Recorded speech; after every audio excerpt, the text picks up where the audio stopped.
Hello दोस्तों, आ गए आप लोग। करें स्टार्ट आज का अपना लेक्चर। तो हम लोगों ने अपने लेक्चर को कंप्लीट किया था क्वेश्चन नंबर किस पे कंप्लीट किया था हमने? क्वेश्चन नंबर 9 पे। क्वेश्चन नंबर 9 हमने किया था और उससे पहले मैंने जो आपके साथ एडजस्टमेंट की थी ना, वो एडजस्टमेंट थी एडजस्टमेंट नंबर 13। आज मैं आप लोगों के साथ बात करूंगा अपनी अगली एडजस्टमेंट की, एडजस्टमेंट नंबर 14 की। तो मैं आप लोगों के साथ बात करूंगा एडजस्टमेंट नंबर 14। मोटा मोटा दो एडजस्टमेंट हमारी बची हुई हैं, एडजस्टमेंट नंबर 14। और ये जितनी एडजस्टमेंट्स मैंने उठाई है ना, ये मैंने कहीं और से नहीं उठाई हैं, ये आपके स्टडी मॉड्यूल से उठाई हुई एडजस्टमेंट्स हैं। उनके अकॉर्डिंग क्वेश्चन फ्रेम किए गए।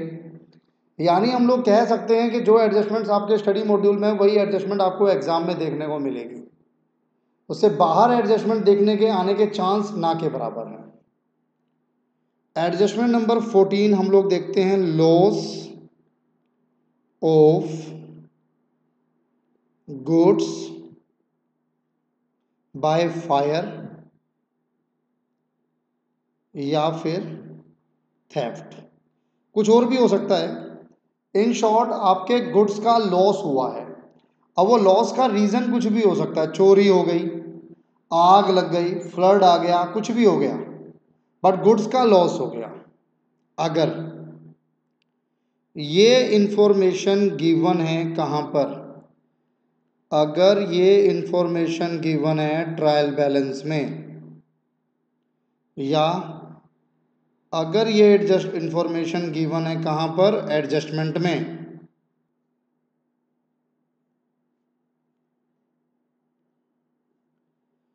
या तो ट्रायल बैलेंस में गिवन होगा या एडजस्टमेंट में गिवन होगा। अगर ट्रायल बैलेंस में गिवन है तो है तो आपका नुकसान ही ना। आप प्रॉफिट एंड लॉस अकाउंट को डेबिट करेंगे। आप प्रॉफिट एंड लॉस अकाउंट को डेबिट करेंगे। अगर एडजस्टमेंट में गिवन है तो दो जगह, और इसको पहले समझना कैसे। अगर एडजस्टमेंट में गिवन है तो आप कैसे करोगे? इसका एक इफेक्ट ट्रेडिंग में आएगा और इसका कुछ इफेक्ट पीएनएल में भी आएगा और इसका कुछ इफेक्ट बैलेंस शीट में भी आएगा। ट्रेडिंग में क्या होगा? ट्रेडिंग में क्रेडिट होगा। क्या अमाउंट क्रेडिट होगा? Amount of loss. और यही अमाउंट ऑफ लॉस पीएनएल में डेबिट होगा। अमाउंट ऑफ लॉस पीएनएल में डेबिट भी होगा। बैलेंस शीट में क्या आएगा? बैलेंस शीट में क्या आएगा? बैलेंस शीट में आता है बेसिकली, अच्छा पीएनएल में भी एक पार्ट और है, पहले उसको भी कर लेते हैं। पीएनएल में एक तो डेबिट होगा amount of loss, second credit भी होगा। क्या क्रेडिट होगा? क्रेडिट होगा इंश्योरेंस क्लेम। वो इंश्योरेंस क्लेम जो कि इंश्योरेंस कंपनी एग्री कराए कि वो पे करेगी। भाई हमारे जो गुड्स नुकसान हुआ, हमारा जो गुड्स का नुकसान हुआ, उसका हमने इंश्योरेंस भी तो करा रखा था, और क्योंकि हमने उसका इंश्योरेंस करा रखा था तो हमें उसका पैसा किससे मिलेगा? इंश्योरेंस कंपनी से मिलेगा।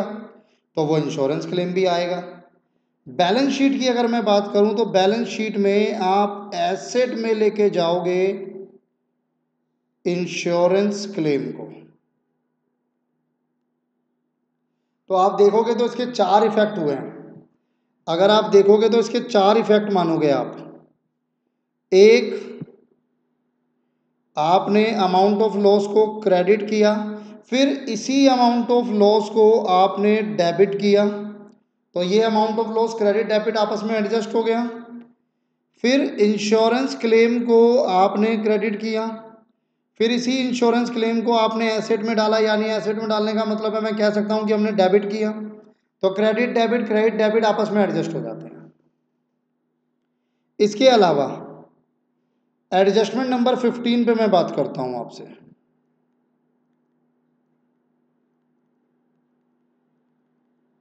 Adjustment number 15। और बहुत इंपॉर्टेंट है, बहुत ध्यान से देखना। अपनी अब तक जितनी एडजस्टमेंट मैंने आपके साथ डिस्कस की, बेसिकली ये सारी एडजस्टमेंट कहीं ना कहीं आपने क्लास 11th अकेडमिक में पढ़े थे, if you are commerce student. Science के हो तो आपको समझ आ ही रहा होगा, सब कुछ न्यू है आपके लिए। एडजस्टमेंट नंबर 15 होता है बेसिकली गुड्स सेंट, या सेंड मत करो, कंसाइनमेंट वाला कवर हो जाएगा।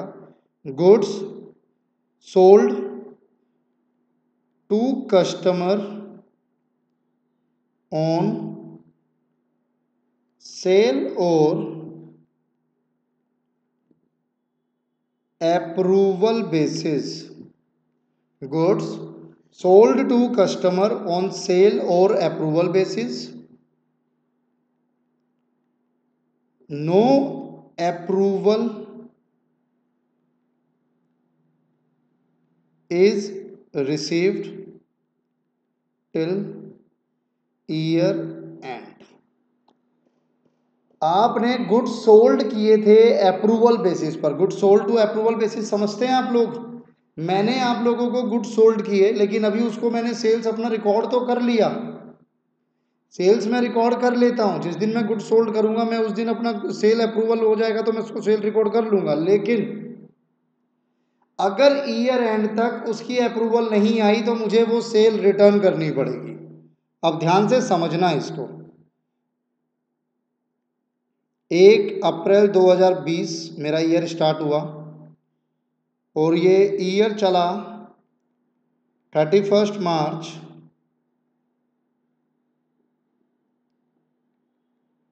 2021।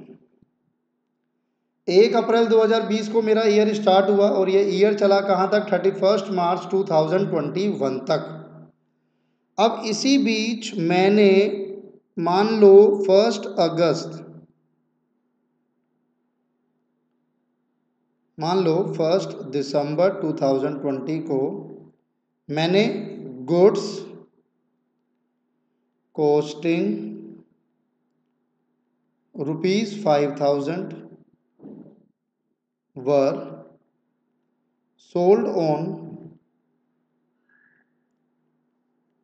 Approval basis for ₹7000।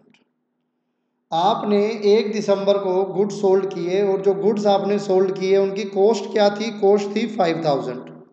आपने सोल्ड कितने में किए? आपने सोल्ड किए 7000 में, तो कॉस्ट हो गई 5000, सेल प्राइस हो गया 7000।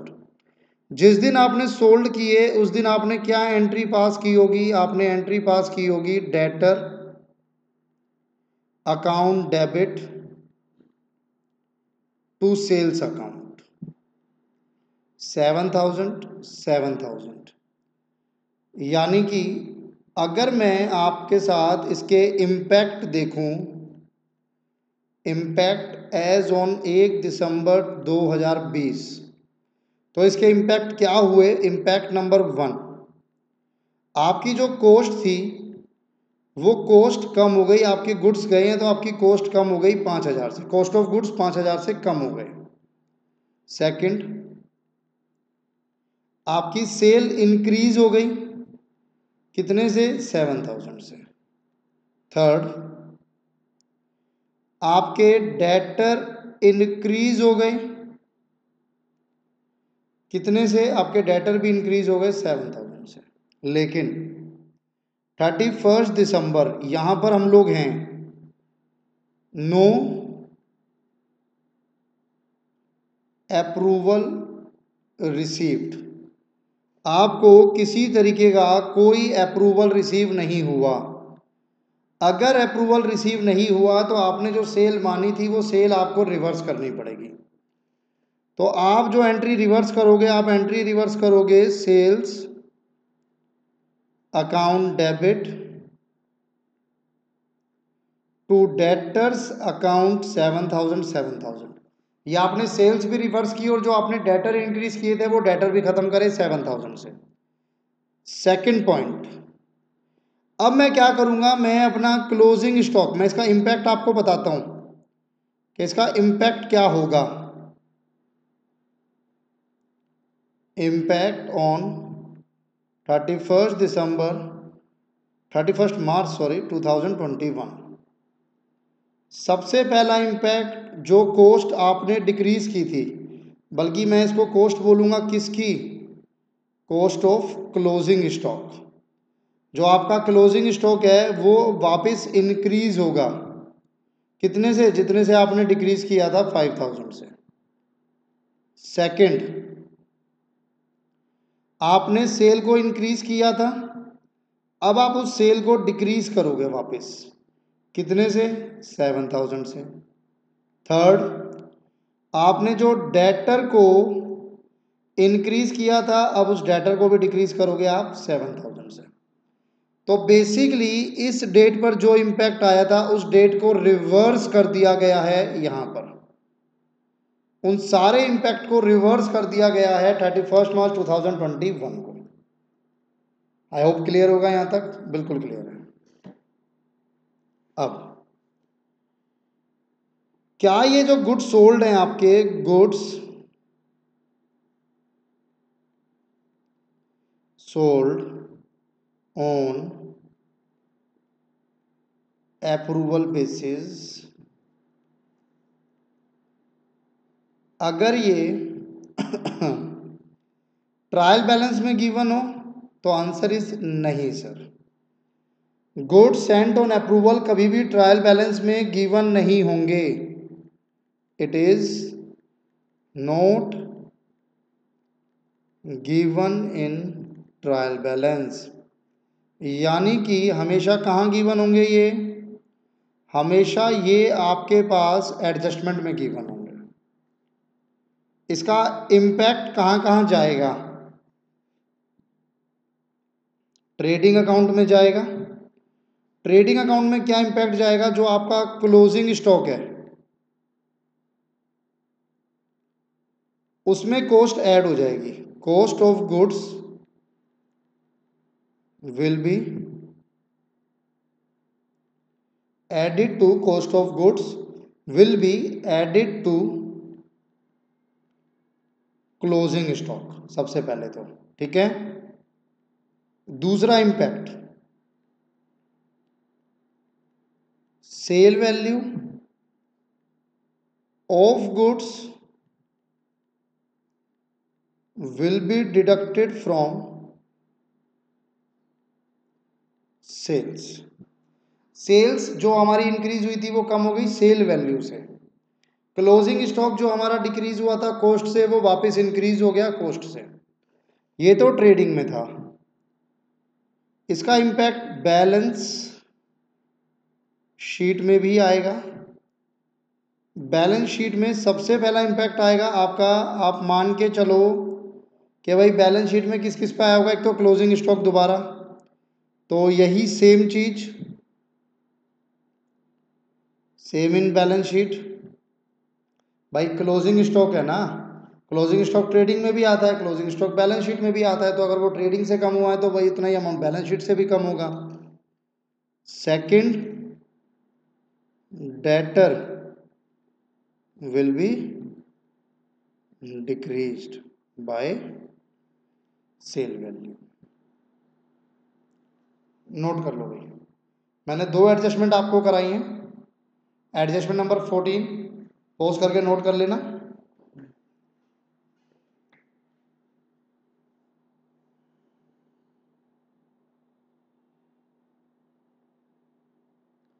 एडजस्टमेंट नंबर 15,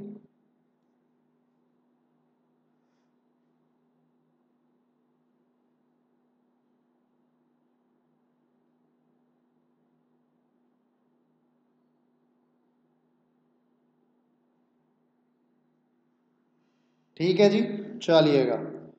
अब हम लोग क्वेश्चन पर आते हैं भाई। क्वेश्चन नंबर 9 हम लोगों ने अपने लास्ट लेक्चर में कंप्लीट किया था। आज मैं आप लोगों के साथ क्वेश्चन नंबर 10 करूंगा। क्वेश्चन नंबर 10 कहता है prepare trading profit and loss account for the year ended 31 December 2007 and a balance sheet on that date from the following trial balance. आपको trading account, profit and loss account और balance sheet बनानी है। और आपको 31 December 2007 का trial balance भी given है। क्या क्या है आपके ट्रायल बैलेंस में? कैश, डेबिट बैलेंसेस की बात कर रहा हूँ। Cash, purchases, sales return, establishment expenses, bad डेब्ट, debtor, tax and insurance, bill receivable, investment, opening stock, furniture. Capital, sales, purchase return, bank overdraft at the rate of 5%, bad डेब्ट reserve, bad डेब्ट reserve है ये, creditors, commission, bills payable, collected sales tax. Collected sales tax आज की date में आपका collected GST कहलाएगा। Sale tax होता था, आज भी है, लेकिन अगर हम मैं जनरल भाषा में बात करूं तो सेल टैक्स से ज़्यादा आपका जीएसटी वर्ड काम आएगा। तो आपने जीएसटी कलेक्ट किया हुआ है, आपको गवर्नमेंट को पे करना है, तो ये आपकी एक लाइबिलिटी बन जाएगी। कुछ डेबिट बैलेंस एक यहाँ पर भी है, drawing. Salary ₹100, taxes ₹400 are outstanding but insurance is prepaid. Commission ₹100 received in advance for next year. Interest accrued on investment ₹210। Bad डेब्ट reserve to be maintain at ₹1000। Bad डेब्ट आपको मेंटेन करना है 1000 पे। डेप्रीशिएट फर्नीचर बाय 10%, फर्नीचर को depreciate करना है 10% से। डेप्रीशिएट स्टॉक नहीं है, ये गलती है यहाँ पर।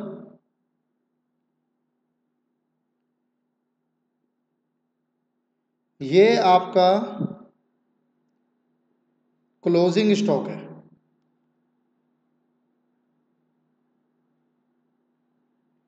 क्लोजिंग स्टॉक इज ₹4500, और ये वो एडजस्टमेंट जिसकी वजह से हम लोग क्वेश्चन आपको करा रहे हैं। A fire occurred on 25th December 2007 in the godown, and stock of the value 1000 was destroyed. It was fully insured and the insurance company admitted the claim in full. आइएगा, मैं सिर्फ एडजस्टमेंट वाला part आपके साथ discuss करूंगा भाई।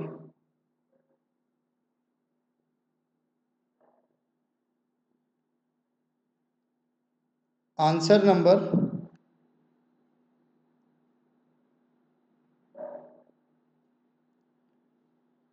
10, trading and profit and loss account for the year ended 31st December 2007.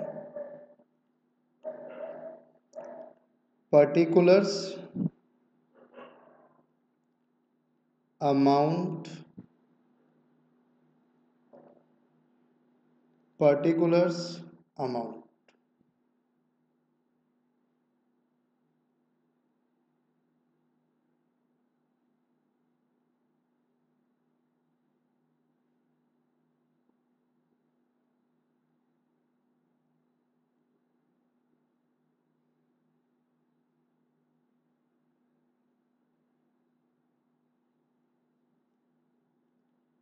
इसके अलावा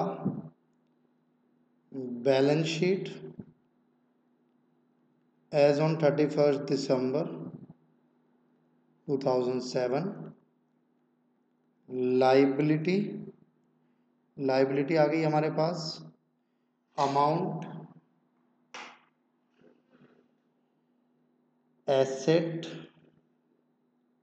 अमाउंट।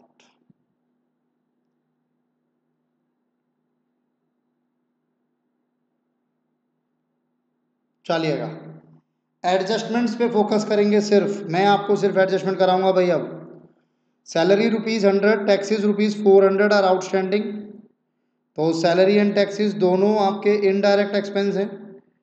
मैं इतने पार्ट को ट्रेडिंग कर लेता हूँ, यहाँ पे लिखता हूँ 2 सैलरीज, इसमें ऐड करोगे आउटस्टैंडिंग, 2 इंश्योरेंस, इंश्योरेंस नहीं था, टैक्सेस था 400। तो पहले सैलरी का ही देख लेते हैं, है कहाँ सैलरीज?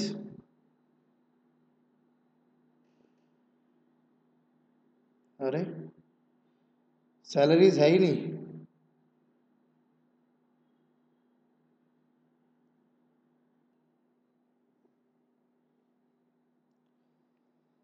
सैलरी नहीं है तो ठीक है भैया, सैलरी नहीं है तो इसका मतलब 100 ही रुपये सैलरी पे करनी थी, वो भी नहीं पे की गई इनसे, तो पहले से सैलरी नहीं है।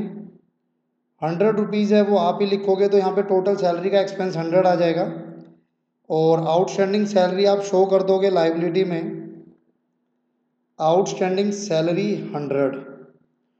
फिर मैं आता हूँ टैक्सीज एंड इंश्योरेंस, दोनों एक साथ हैं। टैक्सीज एंड इंश्योरेंस 500 है, आप यहाँ लिखेंगे 2,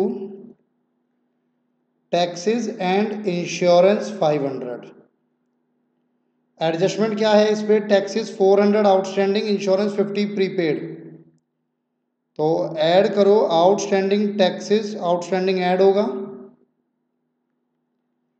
लेस होगा प्रीपेड इंश्योरेंस, ये तो 850 आ जाएगा, और जो आउटस्टैंडिंग टैक्सेस है वो बनेगी आपकी लाइबिलिटी, आउटस्टैंडिंग टैक्सेस 400, और जो प्रीपेड इंश्योरेंस है वो बनेगा आपका एसेट, जो आप एडवांस में दे देते हो वो एसेट, तो मेरी पहली एडजस्टमेंट हो गई। Commission ₹100 received in advance for the next year, कहाँ है कमीशन, ये रहा। जो कमीशन आपको रिसीव हुआ इनडायरेक्ट इनकम है, आप यहाँ शो करोगे बाय कमीशन 500, इसमें से 100 रुपीज़ जो है वो एडवांस में रिसीव हुआ है for next year, advance for next year, advance minus होता है, और एडवांस में अगर कोई इनकम आपको मिले तो वो लाइबिलिटी बनती है। एडवांस कमीशन 100 रुपीज़, तो एडवांस वाला पार्ट भी हो गया मेरा। Interest accrued on investment, check करो कोई इंटरेस्ट है, नहीं सर कोई इंटरेस्ट नहीं है, आपके पास इंटरेस्ट कोई नहीं है, तो इंटरेस्ट एक्रूड है इन्वेस्टमेंट पे, तो इंटरेस्ट मिलना था, अभी मिला नहीं है आपको, तो भले ही ना मिला हो बट आपकी इनकम तो बनती है, बाय इंटरेस्ट एक्रूड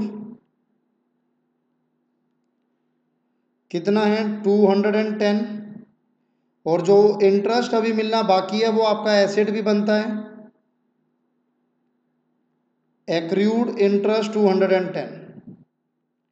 बैड डेब्ट रिजर्व मेंटेन करना है 1000 पर, अभी आप चेक करोगे तो बैड डेब्ट रिजर्व अभी भी 1000 ही है, तो आपको कुछ भी नहीं करना, जो भी है वो हो रखा है, आपको कुछ भी नहीं करना है। हाँ डेटर में से आप दिखाओगे जरूर, डेटर में से बैड डेब्ट रिजर्व आपके पास डेटर है ना, ये रे 5000, उसमें से 1000 माइनस करके दिखाओगे जरूर, लेकिन आपको पीएनएल में उसका कुछ नहीं करना, क्योंकि बैड डेब्ट प्रोविजन ना तो इंक्रीज हो रहा ना डिक्रीज हो रहा।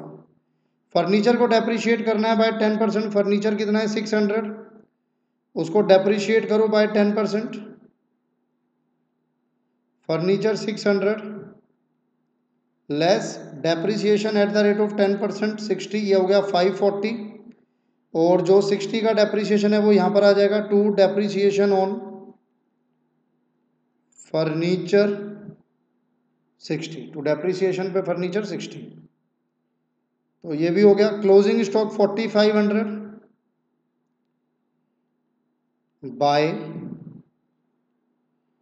क्लोजिंग स्टॉक 4500, और आपकी बैलेंस शीट में एसेट भी बनेगा, क्लोजिंग स्टॉक 4500 डन।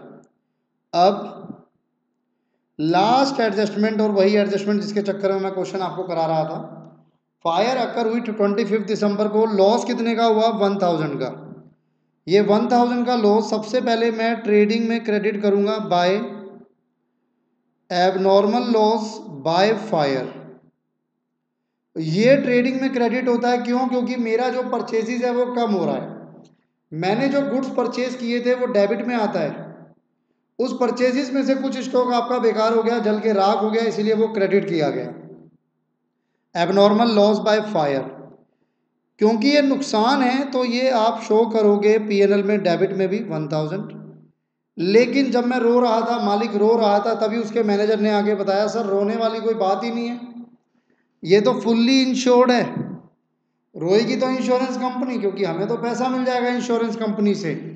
पूरा 1000 आपको इंश्योरेंस कंपनी से मिलेगा, तो आपकी इनकम हो गई दोबारा बाय इंश्योरेंस कंपनी 1000, और मिलेगा, अभी मिला नहीं है।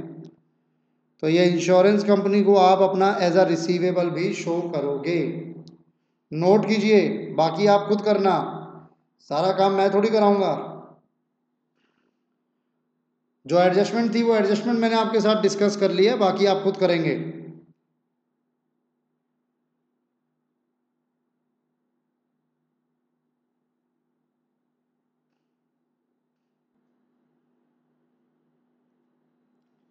अब मैं आपके साथ क्वेश्चन नंबर 11 देखना है क्या? छोटा सा क्वेश्चन है, चलो देख लो। ओपनिंग स्टॉक गिवन है, परचेजेस निकालनी है, क्लोजिंग स्टॉक गिवन है, सेल्स गिवन है, कैरियज इनवर्ड गिवन है, जीपी गिवन है 25% ऑन सेल। तो आप क्या करो, आप एक मेमोरेंडम ट्रेडिंग अकाउंट बना दो। Answer number 11, memorandum trading account. बताता हूँ मेमोरेंडम ट्रेडिंग अकाउंट क्या होता है। Particulars amount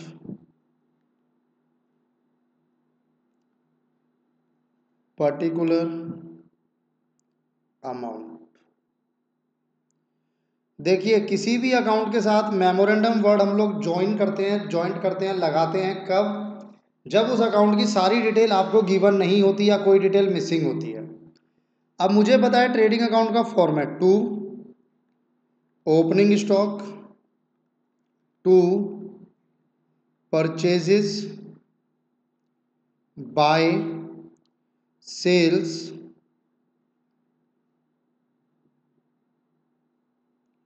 by closing stock, और बेसिकली तो यही होता है। एक होता है आपके पास, यहाँ पे आता है निकल के ग्रॉस प्रॉफिट। अब क्वेश्चन में आपको क्या क्या गिवन है? ओपनिंग गिवन है 50, क्लोजिंग गिवन है 70। ओपनिंग 50, क्लोजिंग 70, पहली बात। फिर सेल्स 560 और carriage inward. Sales 560, carriage inward आपका एक डायरेक्ट एक्सपेंस हो गया 10,000। परचेजेस मुझे निकालना है।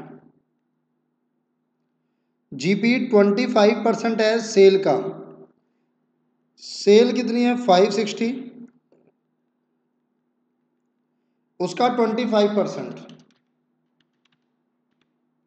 1,40,000। तो एक एक फिगर मिसिंग है ना परचेजेस की, इसीलिए मैं इसको प्रॉपर ट्रेडिंग अकाउंट नहीं कह सकता, क्योंकि प्रॉपर ट्रेडिंग अकाउंट में बैलेंसिंग फिगर जीपी आना चाहिए। लेकिन यहाँ पर बैलेंसिंग फिगर जीपी नहीं आ रहा है, यहाँ पर बैलेंसिंग फिगर परचेजेस आ रहा है।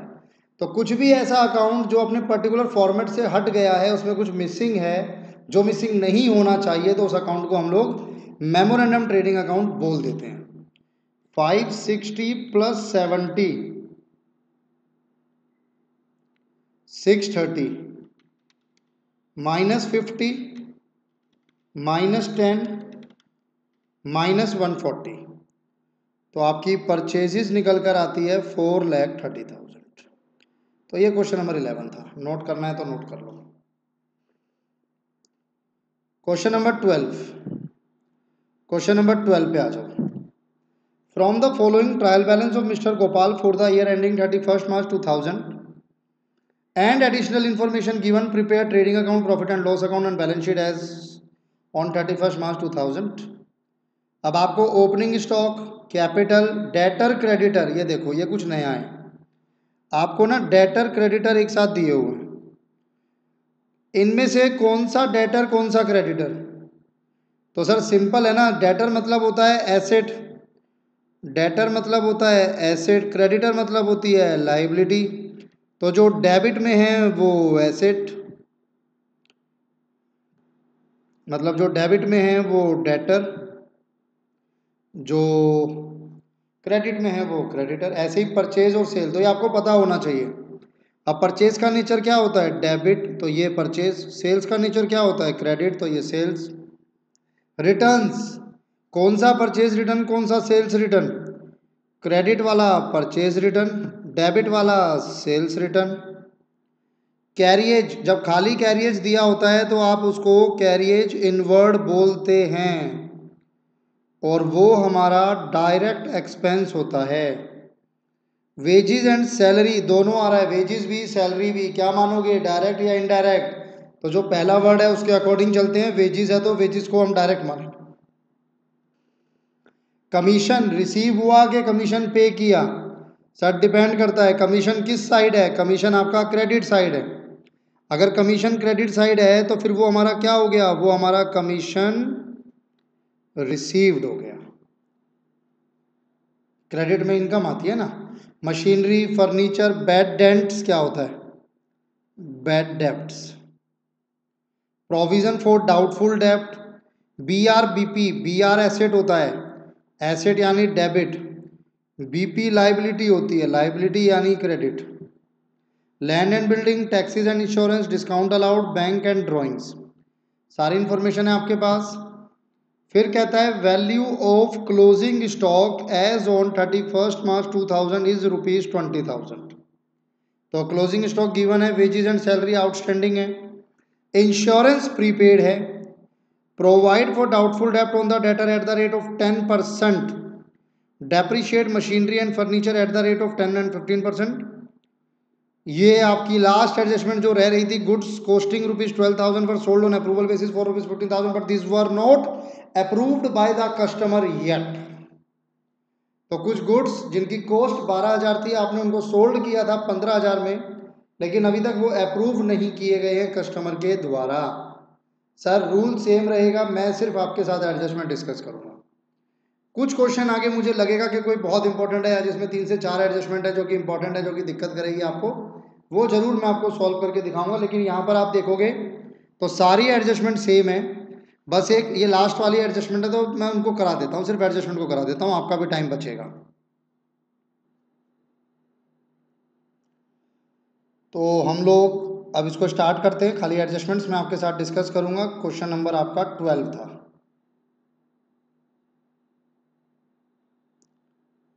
हम लोगों ने अभी आपके साथ क्वेश्चन नंबर 11 किया था। Answer number 12, trading and profit and loss account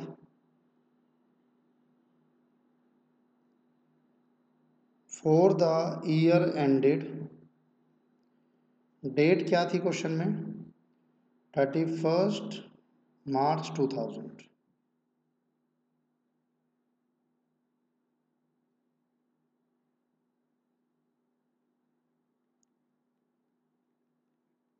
particulars amount, particulars amount,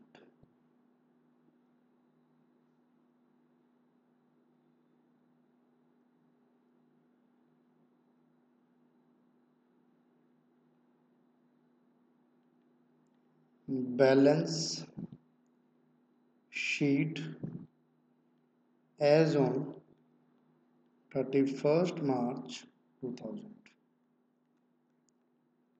liability amount, asset,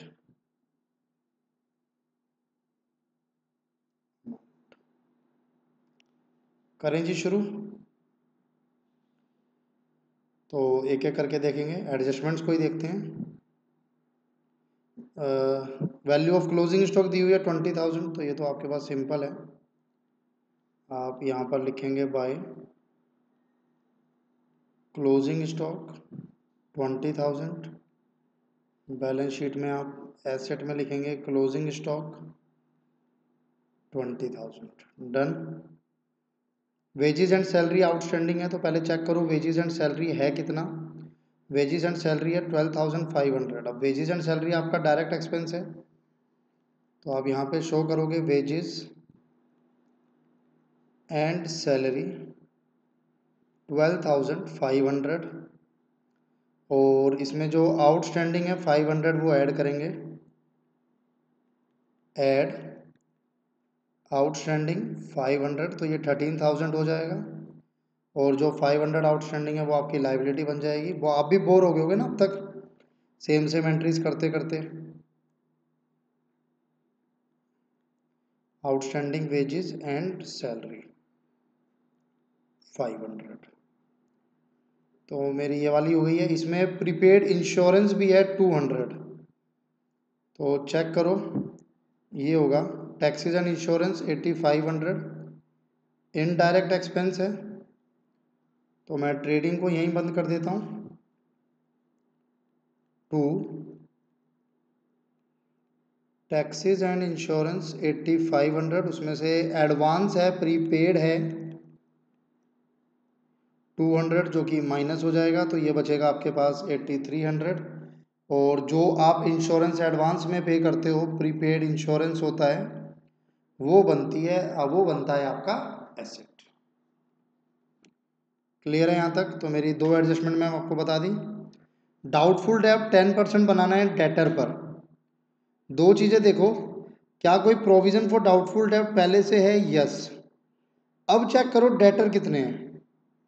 debtor है 30,000, तो बैलेंस शीट में लिखो डेटर 30,000, उस पे बनाओ प्रोविजन फॉर डाउटफुल डेब्ट eight the rate of 10%, new वाला प्रोविजन माइनस करो 3,000, ये बनेगा 27,000।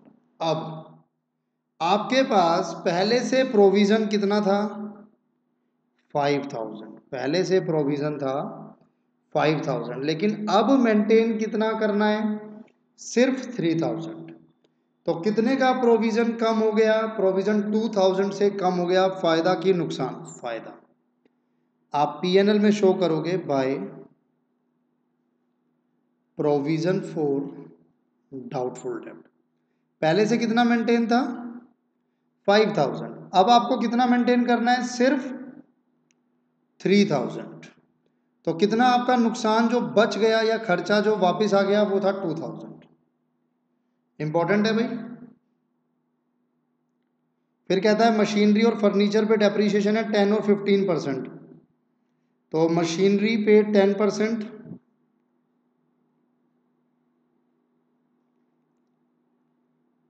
मशीनरी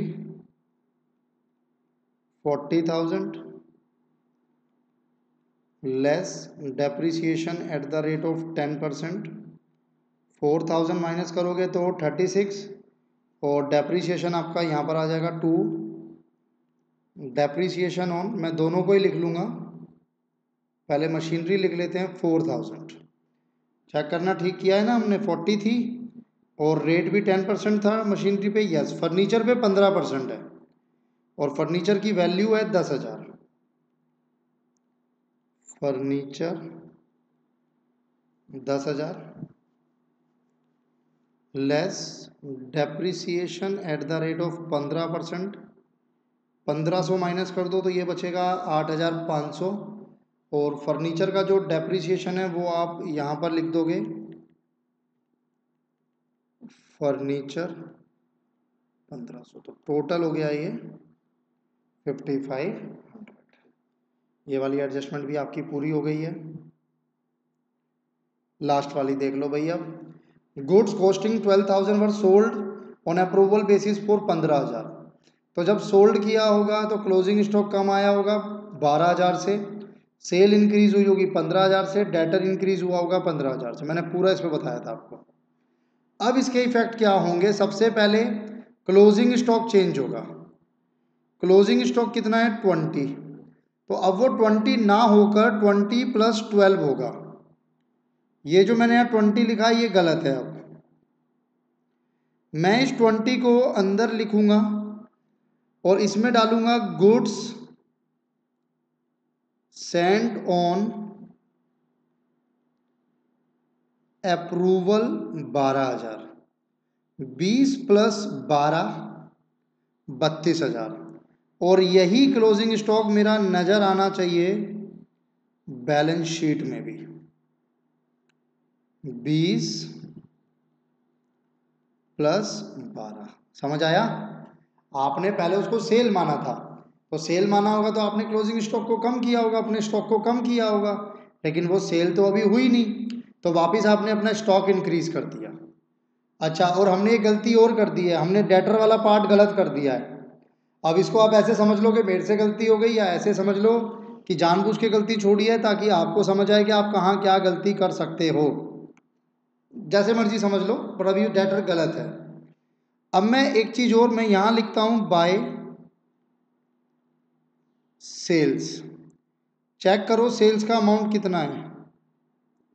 सेल्स का अमाउंट है 3,50,000। उस 3,50,000 में से मेरी सेल कम हो गई कितने की? इस 12,000 के गुड्स को मैंने 15,000 में सोल्ड किया हुआ है, तो वो 15,000 से मेरी सेल कम हो गई ऑन अप्रूवल। तो 3,35,000 की सेल बची। अब क्योंकि 15,000 की सेल कम हो गई, तो उसकी वजह से मेरे डेटर भी तो कम हो गए होंगे। तो ये जो डेटर वाला पोर्शन है, ये मैं यहां से हटा रहा हूं भाई अब।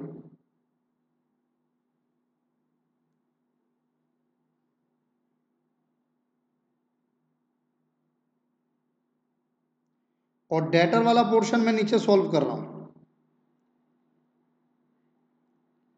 पहले से डेटर कितने के थे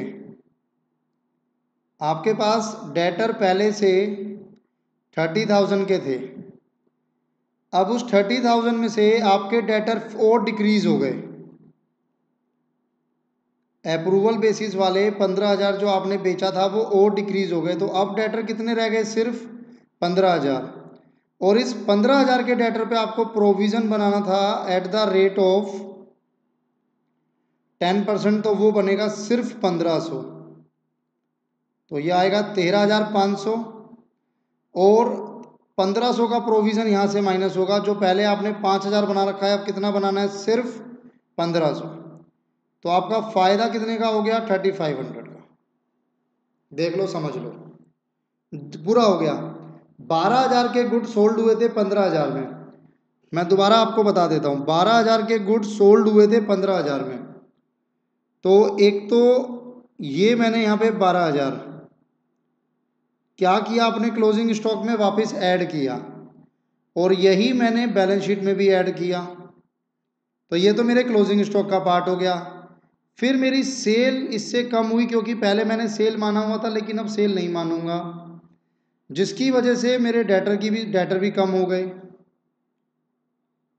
और ध्यान रखना, जो प्रोविज़न है वो फाइनल वाले डेटर पे लगता है, इसीलिए प्रोविज़न कितना बना? सिर्फ 1,500। आई होप आपको क्लियर होगा, समझ आ गया होगा। तो ये पॉइंट्स हैं बच्चे, इसमें नोट कर लो।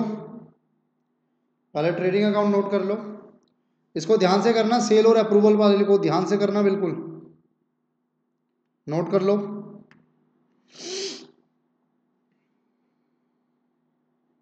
PNL स्पीड अच्छी है तो साथ साथ नोट कर लो, नहीं है तो पोज करके नोट कर लो। मैं आपको मौका देता हूं, और मौका मैं इसलिए देता हूं क्योंकि आप जब नोटिंग करते हो तो आपको समझना नहीं है, और जब समझना है तब नोटिंग नहीं करनी है। यानी जब मैं आपको समझा रहा हूं तो आपको सिर्फ समझने पे ध्यान देना है, आपको नोटिंग पे ध्यान नहीं देना, वरना आपके माइंड में चीज़ें ढंग से बैठेंगी नहीं। बैलेंस शीट वाला पार्ट क्लियर है? यहाँ तक आगे बढ़ सकते हैं? चलिएगा, आगे बढ़ते हैं अब हम लोग। और अब हम लोग बात करेंगे आपसे अपने अगले क्वेश्चन की। क्वेश्चन नंबर 13 पे देखते हैं। क्वेश्चन नंबर 13 क्या है?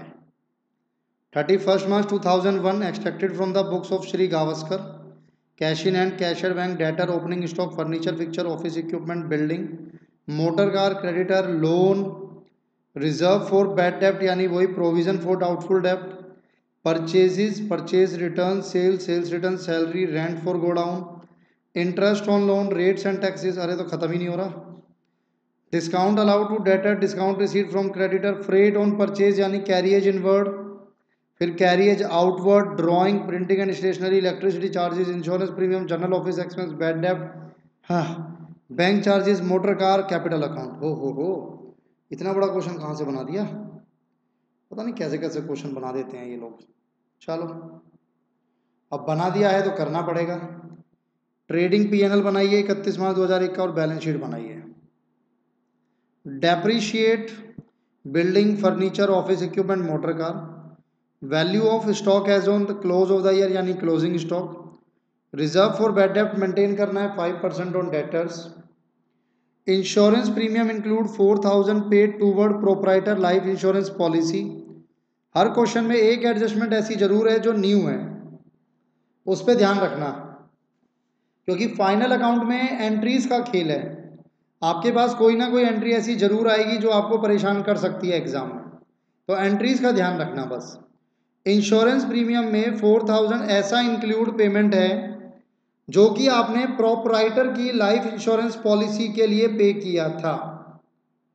And the balance of insurance charges cover the period from 1 अप्रैल 2000 से 30 जून 2001। चलो जी, इसी को समझते हैं, बाकी तो मुझे नहीं लगता किसी में कोई दिक्कत है। तो मैं आपको सिर्फ एंट्री नंबर 4 करा के दूंगा इस क्वेश्चन में। Answer number 13, adjustment of insurance premium. सबसे पहले चेक करो टोटल इंश्योरेंस प्रीमियम कितना है, जिस पे ये सारी कहानी चल रही है वो है कहाँ, ये रहा। टोटल इंश्योरेंस प्रीमियम है 5500। डन। इसमें से प्रोपराइटर्स लाइफ इंश्योरेंस प्रीमियम, और प्रोपराइटर की life insurance premium personal matter है। अगर प्रोपराइटर की लाइफ इंश्योरेंस प्रीमियम को आप पे कर रहे हो बिजनेस के पैसे से, तो वो बनेगी आपकी ड्राइंग। ड्राइंग को हम लोग माइनस करेंगे। कितना था इंश्योरेंस जो प्रोपराइटर से रिलेट करता है, 4000, तो 4000 तो सीधा सीधा ड्राइंग हो गई। रिमेनिंग जो बचा वो बचा 1500, और कहता है द बैलेंस यानी 1500, रिमेनिंग 1500 पीरियड कवर करता है 1 अप्रैल 2000 से 30 जून 2001। 1 अप्रैल 2000 से 30 जून 2001।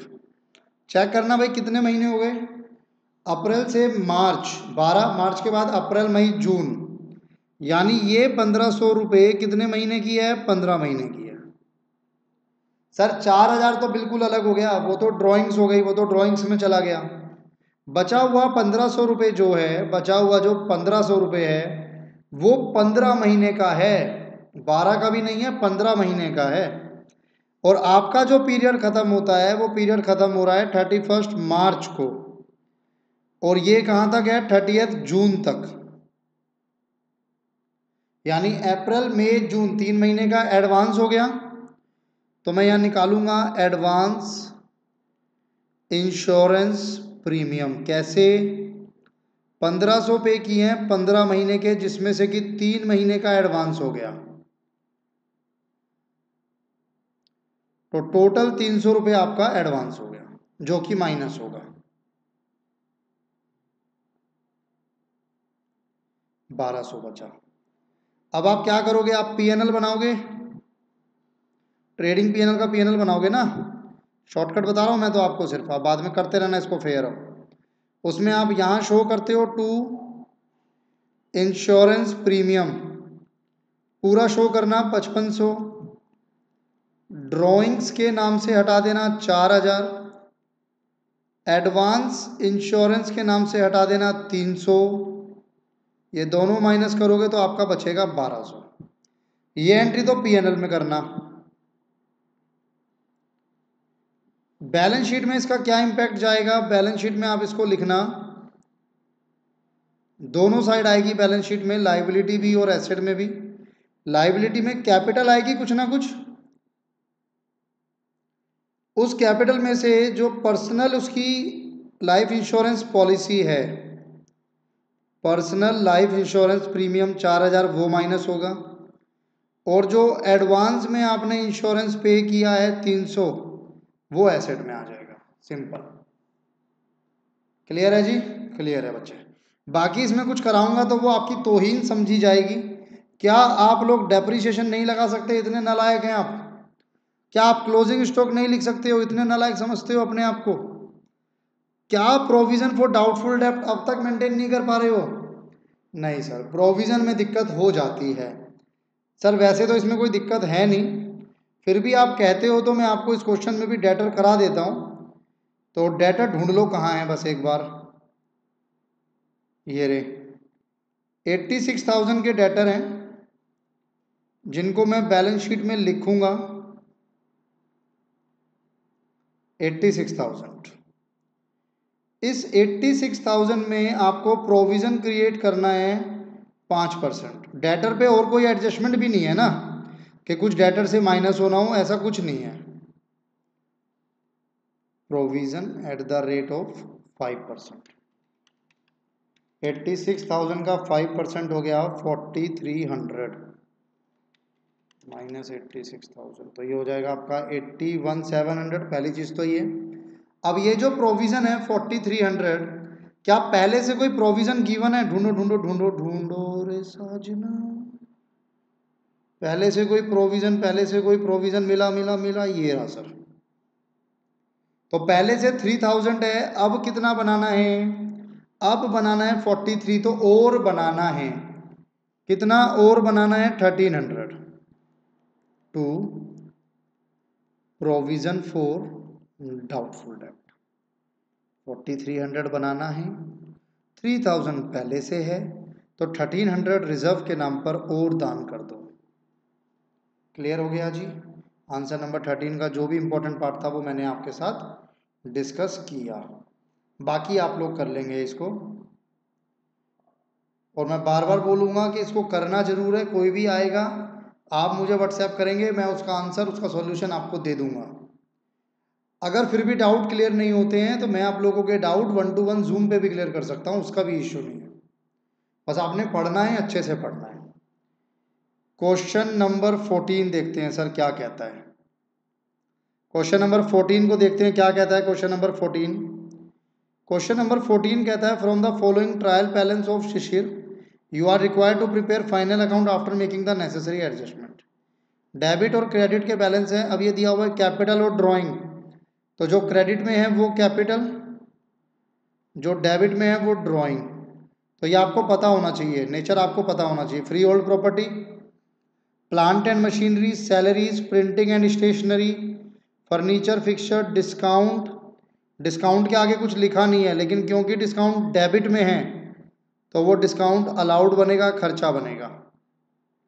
बिल्स पेबल, डेटर, क्रेडिटर, ये जो है ऐसे डेबिट वाला डेटर और ये क्रेडिटर। मुझे बताना अच्छा नहीं लग रहा बार बार, लेकिन मैं सोचता हूँ रिवाइज करा दूं, क्योंकि मुझे पता है आपको पता लग चुका है अब तक ये चीज़ें। प्रोविजन फॉर डाउटफुल डेब्ट गिवन है, loan to Sudhir at the rate of 10% on 1 October 2000, 40,000 का लोन आपने दिया है किसी को, तो दिया है तो एसेट है।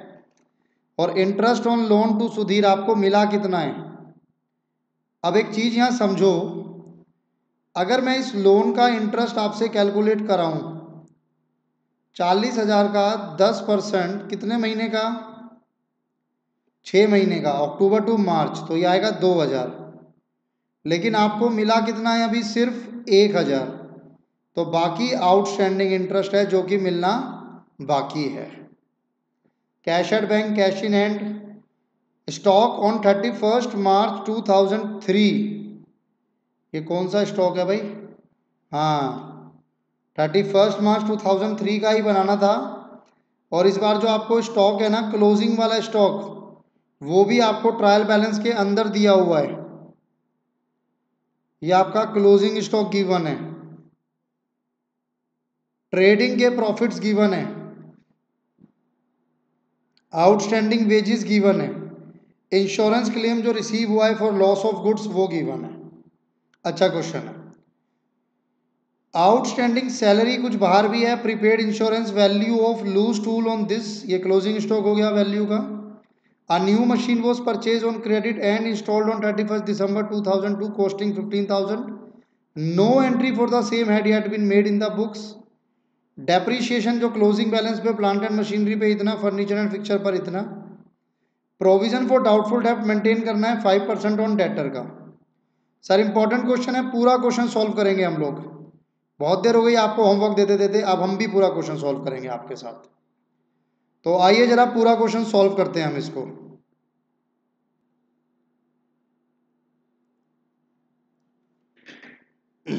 और एक बार देख लें जरा किस किस पर एडजस्टमेंट है, उनको मार्क कर लेंगे एक बार, ताकि जब ट्रांसफ़र करेंगे तो कोई गड़बड़ होने के चांस ना हो।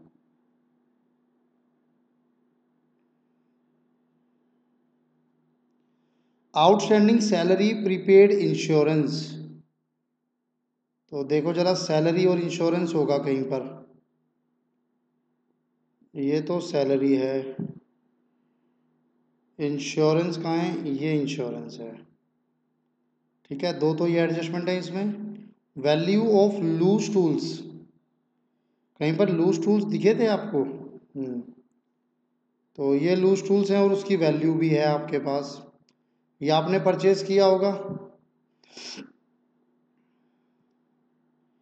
इसके अलावा एक नई मशीन आपने परचेज की थी, उसकी तो एंट्री नहीं हुई। तो एक चीज़ का ये भी ध्यान रखना कि ये जो आप प्लांट एंड मशीनरी है ना, तो प्लांट एंड मशीनरी पे दो एडजस्टमेंट है, एक ये और एक डेप्रीशिएशन। तो कहाँ है प्लांट एंड मशीनरी, इस पे दो बिंदु लगा दो, क्योंकि दो एडजस्टमेंट है। ठीक है भाई। इसके अलावा फर्नीचर एंड फिक्सचर को 5% से डेप्रीशिएट करना है, फर्नीचर एंड फिक्सचर को 5% से डेप्रीशिएट करना है। और डाउटफुल डेब्ट पे प्रोविज़न मेंटेन करना है डेटर पे। तो चेक करते हैं, एक तो इसका ध्यान रखना और एक आपके डेटर का। चलो ये सारी एडजस्टमेंट्स हैं, करना शुरू करते हैं एक एक करके। आंसर नंबर 14, क्वेश्चन अच्छा है। Answer number 14, trading and profit and loss account for the year ended 31st March 2003, particulars, amount, particulars, amount।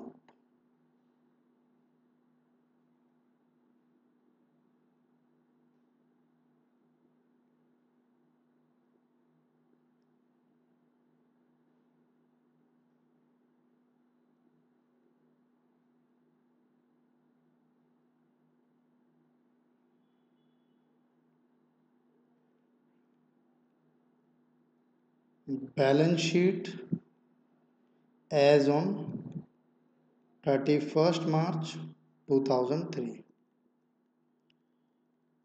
Liability, amount,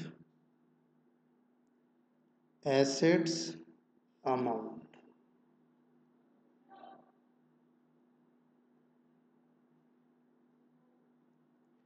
करें जी शुरू। इसको हम लोग दो पार्ट्स में डिवाइड करेंगे, एक बार मैं चेक कर लूँ मेरे पास डायरेक्ट एक्सपेंस कुछ हैं, लग तो नहीं रहा भाई।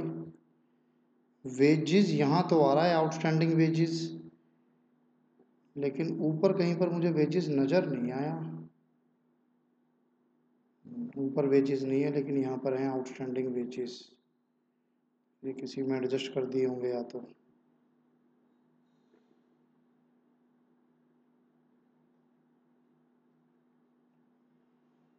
ऐसा तो कुछ नहीं है।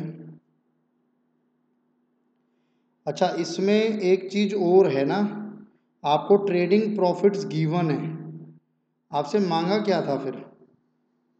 फाइनल अकाउंट मांगे थे। आपको सेल्स गिवन है, सेल्स परचेज ऐसा कुछ नज़र आ रहा है आपको इस क्वेश्चन में? अगर आप देखो तो इस क्वेश्चन में आपको सेल परचेज भी गिवन नहीं है। तो अगर सेल परचेज गिवन नहीं है तो इसका मतलब फिर ये ट्रेडिंग प्रॉफिट से सीधा पीएनएल बनवाना चाहता है आपसे। यानी इस क्वेश्चन में मैं ये बोल सकता हूँ कि मुझे ट्रेडिंग अकाउंट नहीं बनाना, मुझे सिर्फ प्रॉफिट एंड लॉस अकाउंट बनाना है, लॉस अकाउंट। और ये जो ट्रेडिंग प्रॉफिट आपको दिया हुआ है ना, ये ग्रॉस प्रॉफिट है। क्वेश्चन इसी से स्टार्ट होगा। कितना है ये ग्रॉस प्रॉफिट? 1,17,200। चलो जी शुरू करते हैं। सबसे पहले कैपिटल एंड ड्राइंग, 2 लाख की कैपिटल, 10,000 की ड्राइंग।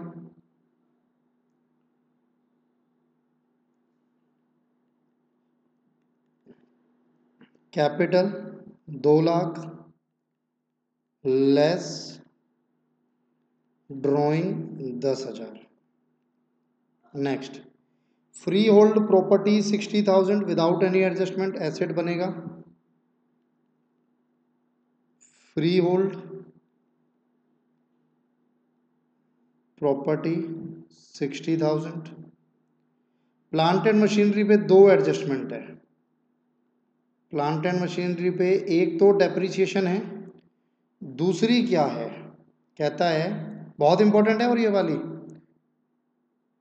एक नई मशीन आपने परचेज की थी ऑन क्रेडिट और इंस्टॉल कराई थी कब? 31 दिसंबर 2002, यानी दिसंबर एंड में, यानी जनवरी फरवरी मार्च 3 महीने यूज़ हुई है। 15,000। उसकी एंट्री नहीं की आपने, क्रेडिट पे परचेज की थी तो मशीनरी में ऐड तो करो,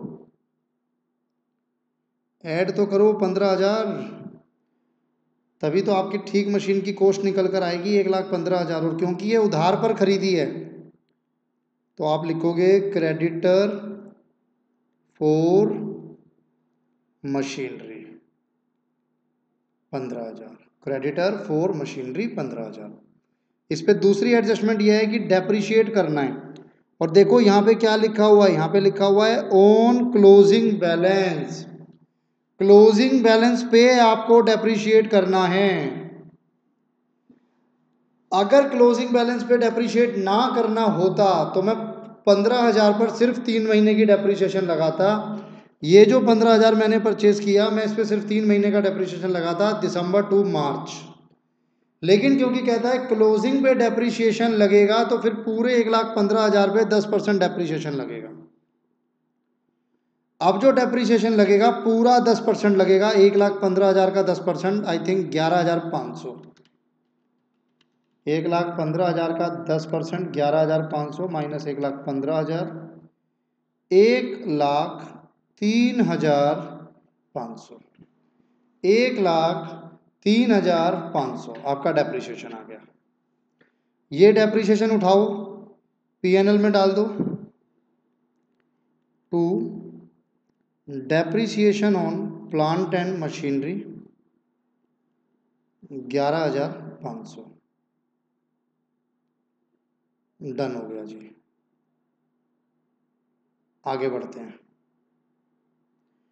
आइटम्स थोड़े ज़्यादा हैं इसमें ना। सैलरी 14,000, उस पर भी एडजस्टमेंट है। टू सैलरी 14,000, क्या एडजस्टमेंट है उस पर? सैलरी आउटस्टैंडिंग है 700 की, तो आउटस्टैंडिंग सैलरी ऐड हो जाएगी 700। 14,700 आ गया। और जो आउटस्टैंडिंग सैलरी बनेगी वो आपकी लाइबिलिटी है। Outstanding salary 700। आउटस्टैंडिंग सैलरी के बाद भी आता है मेरे पास प्रिंटिंग एंड स्टेशनरी 2,000, आपका खर्चा है without any adjustment. To printing and stationery 2,000। Furniture and fixture 4,000 और इस पर एडजस्टमेंट है डेप्रिसिएशन की। फर्नीचर 4000, इस पर डेप्रीशिएशन जो लगानी है वो लगानी है 5%, तो 200 रुपये आ जाएगा, 3800 बचेगा। एक बार ये चेक कर लो कि 4000 ही है और डेप्रीशिएशन का रेट 5% ही है ना। हाँ, तो ये मेरी दोनों हो जाएंगी। तो 4000 माइनस 200 3800, और 200 रुपये आप यहाँ शो करोगे to depreciation on furniture and fixture 200 रुपये, ये भी हो गया। फिर डिस्काउंट डेबिट में गिवन है तो वो डिस्काउंट अलाउड माना जाएगा। डिस्काउंट डेबिट में गिवन है तो वो डिस्काउंट अलाउड होगा। डिस्काउंट अलाउड आपका नुकसान है यानी कि खर्चा है। To discount allowed 1500। उसके बाद बिल्स पेएबल लाइबिलिटी होती है 5700। बिल्स पेएबल आपकी लाइबिलिटी है 5700। डेटर और क्रेडिटर, क्रेडिटर 40,000 है, क्रेडिटर क्रेडिट वाला होगा 40,000। डेटर को ध्यान पूर्वक कीजिएगा, डेटर है फॉर 25,000। कुछ एडजस्टमेंट है इस पे।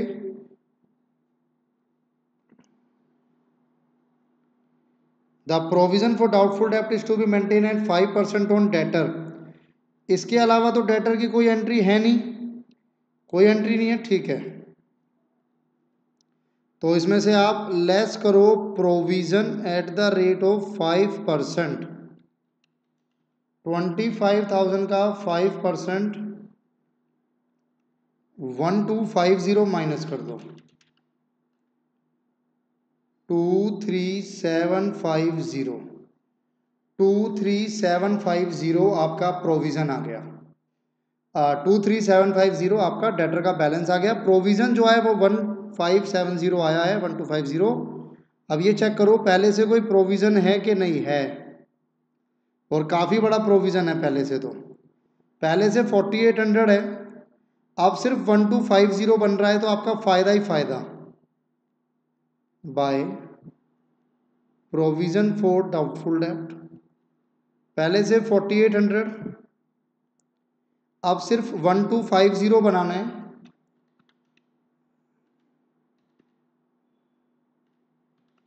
4800 माइनस 1250, तो 3550 का फ़ायदा हो गया, क्योंकि प्रोविज़न आपका कम हो गया। डेटर हो गया। इंश्योरेंस 3000, इंश्योरेंस पे एडजस्टमेंट है। इंश्योरेंस 3000, इंश्योरेंस पे एडजस्टमेंट है, चेक करते हैं। प्रीपेड इंश्योरेंस है 400, तो 400 माइनस कर दो प्रीपेड, ये आपका 2600 आ गया। और प्रीपेड इंश्योरेंस आपका एसेट भी बनेगा। प्रीपेड इंश्योरेंस 400, ये मेरी इंश्योरेंस की एंट्री हो गई। बैड डेप्ट 600, बैड डेप्ट पे और कोई एडजस्टमेंट तो है नहीं, तो बैड डेप्ट आपका सीधा सीधा खर्चा बनेगा। टू बैड डेप्ट 600। बैड डेप्ट के बाद ऑफिस रेंट 2600 आपका indirect expense. Office rent 2600 indirect expense. Loose tools, loose tools आपने पे किया या परचेज किया 2000 का, लेकिन उसमें से 1500 के अभी भी लूज टूल आपके पास बचे हुए हैं। तो मैं यहाँ पे जो लिखूंगा ना वो लिखूंगा, आपको थोड़ा सा एनपीओ याद रखना पड़ेगा। कंजम्पशन ऑफ लूज टूल्स आपने परचेज किए थे 2000 के, उसमें से 1500 के अभी भी बचे हुए हैं, तो इसका मतलब कंज्यूम कितने के हुए, कंज्यूम हुए 500 के। और ये जो 1500 का आपका क्लोजिंग स्टॉक बचा हुआ है वो आपकी बैलेंस शीट में आएगा। Loose tools 1500।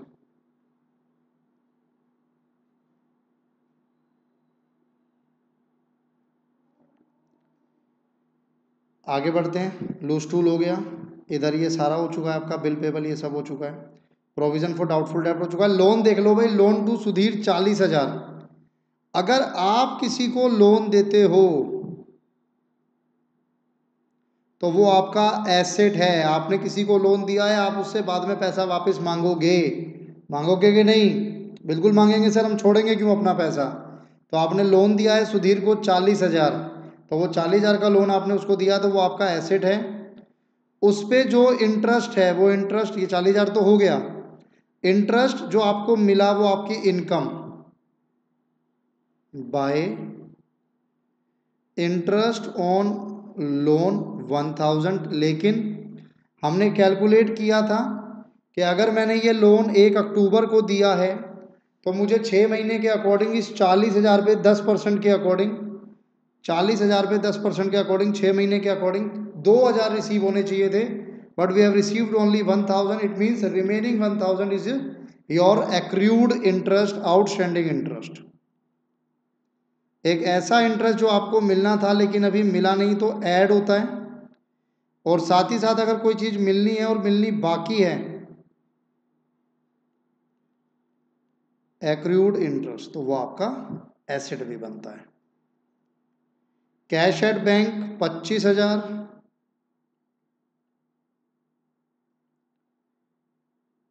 Cash in hand 10,500, closing stock given है भाई।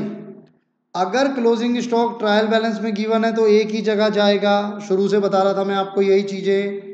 अगर क्लोजिंग स्टॉक एक ही जगह गिवन है तो ट्रायल बैलेंस में गिवन है तो एक ही जगह जाएगा, और वो एक जगह क्या होगी? Balance sheet. 74,000 closing stock. भाई अगर वो ट्रायल बैलेंस में गिवन है ना, तो इसका मतलब क्लोजिंग स्टॉक परचेजिज से एडजस्ट हो चुका है, आप उसे परचेजिज में से माइनस कर चुके हो, वो ट्रेडिंग में अब नहीं आएगा।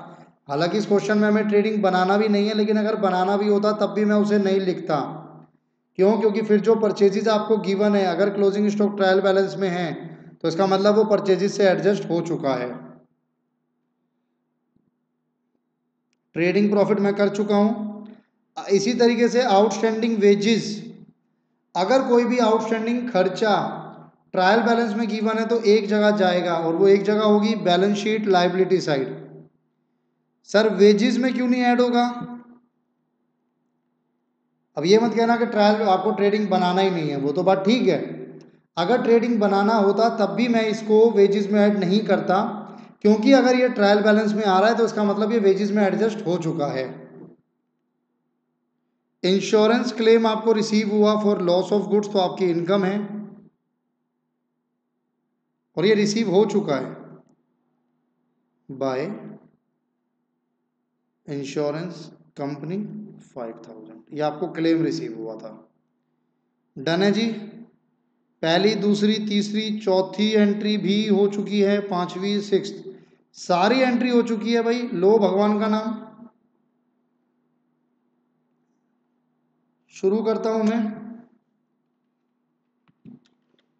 हाँ, 1,17,200 प्लस 3,550 प्लस 2,000 प्लस 5,000,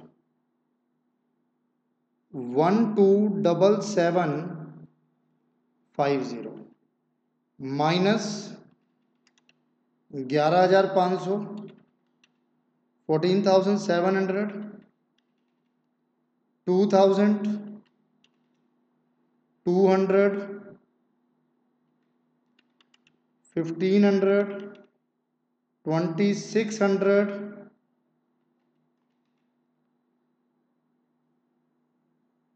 फिर 600, फिर दोबारा 2,600, लास्ट में 500, तो 91,550 आपका नेट प्रॉफिट निकला है। ठीक है जी। और बैलेंस शीट में इसको आप ऐड करोगे, net profit 91,150 plus 2 lakh minus 10,000, 281,550।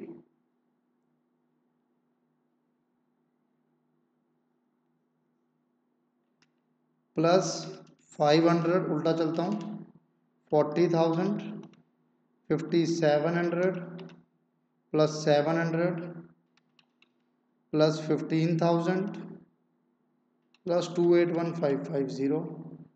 दोबारा हो जाएगा ये तो फिर 343450,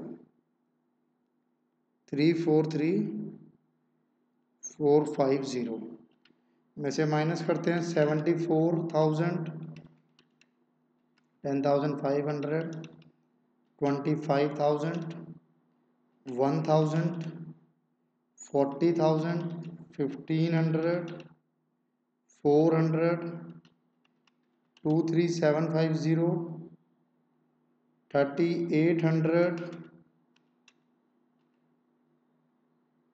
1,03,500, 60,000। टैली है जी 343450। टैली है, नोट कर लो। ये आपका प्रॉफिट एंड लॉस अकाउंट है, ये आपका प्रॉफिट एंड लॉस अकाउंट है। पॉज करके नोट कर लो। ये आपकी बैलेंस शीट है, पहले यहाँ तक पॉज करके नोट करो।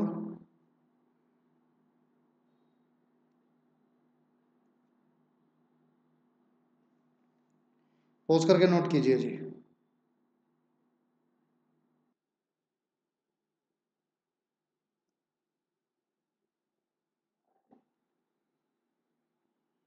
हो गया है, चलिए आगे बढ़ता हूँ मैं आपके साथ। क्वेश्चन नंबर 15 डिस्कस करता हूँ। क्वेश्चन नंबर 14 मैंने आपके साथ डिस्कस किया। इंपॉर्टेंट पॉइंट जो 14 में है वो ध्यान रखना। अगर क्लोजिंग स्टॉक, अगर आउटस्टैंडिंग एक्सपेंस आपके गिवन हो किस में, ट्रायल बैलेंस में, तो एक जगह जाएंगे और वो एक जगह कौन सी होगी वो हम लोगों ने डिस्कस किया। बाकी नई मशीन परचेज की वो हम सब ने डिस्कस किया। क्वेश्चन नंबर 15 देखते हैं, कुछ नया होगा तो पूरा करेंगे वरना खाली एडजस्टमेंट कराऊंगा। मिस्टर अजय कुमार एक शॉपकीपर हैं, प्रिपेयर किया उन्होंने ट्रायल बैलेंस 31 मार्च 2006 का। अच्छा किया अजय जी, आपने ट्रायल बैलेंस बनाया। परचेज एंड सेल, कौन से वाला परचेज होगा, डेबिट वाला के क्रेडिट वाला, जल्दी बोलो। डेबिट वाला परचेज, क्रेडिट वाला sale. Cash in hand, cash at bank, stock of goods on 1 April 2005, opening है। Capital account, drawing account, salaries, postage, salesman commission, insurance, advertising, furniture, printing, motor car, bad डेब्ट, cash discount, general expense, carriage inward, carriage outward, wages, debtor creditor. तो ऊपर तो ऐसा कुछ item नहीं है जिसके बारे में हमको टेंशन लेनी हो। क्लोजिंग स्टॉक गिवन है। Mister Ajay Kumar had withdrawn goods worth ₹5,000 during the year. Purchase include purchase of furniture. Debtors are bad to the extent of this, ये आपके फर्दर बैड डेप्ट हो गए, ये आपके फर्दर बैड डेप्ट हो गए। Creditor include a balance of 4,000 to the credit of mister Vijay in respect of which it has decided and settle with the party to pay only ₹1,000। तो इसको देखना पड़ेगा भाई, इंपॉर्टेंट है। Sales include goods worth ₹15,000 sent to Ram and company on approval and remaining unsold as on 31 March 2006 on approval and remain unsold. Remain unsold यानी approval नहीं मिली आपको। Goods की कॉस्ट 10,000 थी। प्रोविजन फॉर बैड डेप्ट 5% बनाना है, डेप्रिशिएट करना है, furniture को भी करना है 15%। तो फर्नीचर पे दो एडजस्टमेंट हो गई है भाई। एक तो फर्नीचर जो परचेजेस में इंक्लूड है वो अलग है, इस चीज़ का जरूर ध्यान रखना अपने एग्जाम में। अगर किसी एसेट को कहीं और है परचेजेस में इंक्लूड है तो पहले उस एसेट के एरर को ठीक करना, उसके बाद डेप्रिशिएशन चार्ज करना। पहले एरर ठीक करना, उसके बाद डेप्रिशिएशन चार्ज करना, इस चीज़ का जरूर ध्यान रखना। तो अब हमारे पास बाकी salesman are entitle to a commission of 10% on total sale, वो तो ठीक है, वो भी हम देख लेंगे। तो शुरू करें, एडजस्टमेंट कराऊंगा भाई, क्योंकि ऊपर ऐसा कुछ नहीं है जिसके बारे में टेंशन ली जाए। मिस्टर अजय जो थे उन्होंने विड्रॉ किए थे गुड्स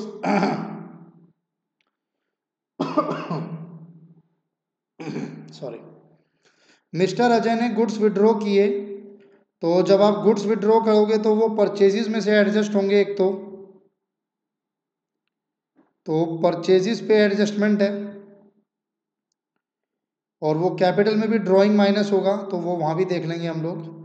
मेन वो परचेजिस पे है, और परचेजिस में फर्नीचर भी इंक्लूड है तो फर्नीचर हो गया। डेटर पे फर्दर बैड डेब्ट भी है और प्रोविज़न दोनों पे है, तो डेटर क्रेडिटर दोनों पे एडजस्टमेंट है।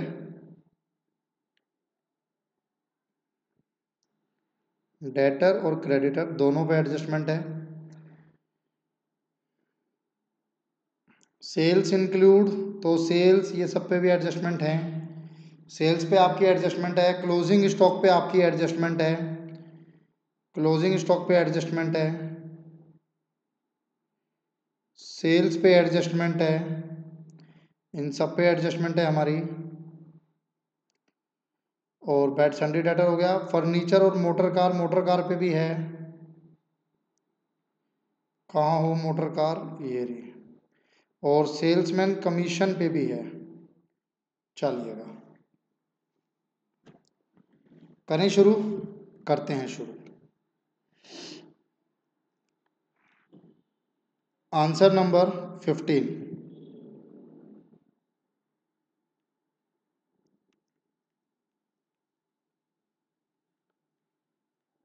Trading and profit and loss account for the year ended 31st March 2006।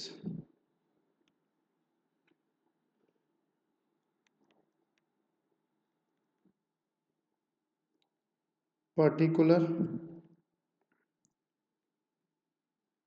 Amount, particular amount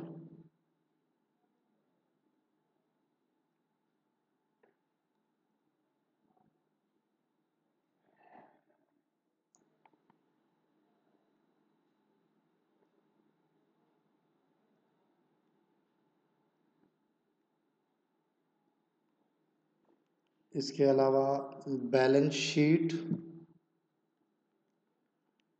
as on 31st March 2006, liability amount, asset amount.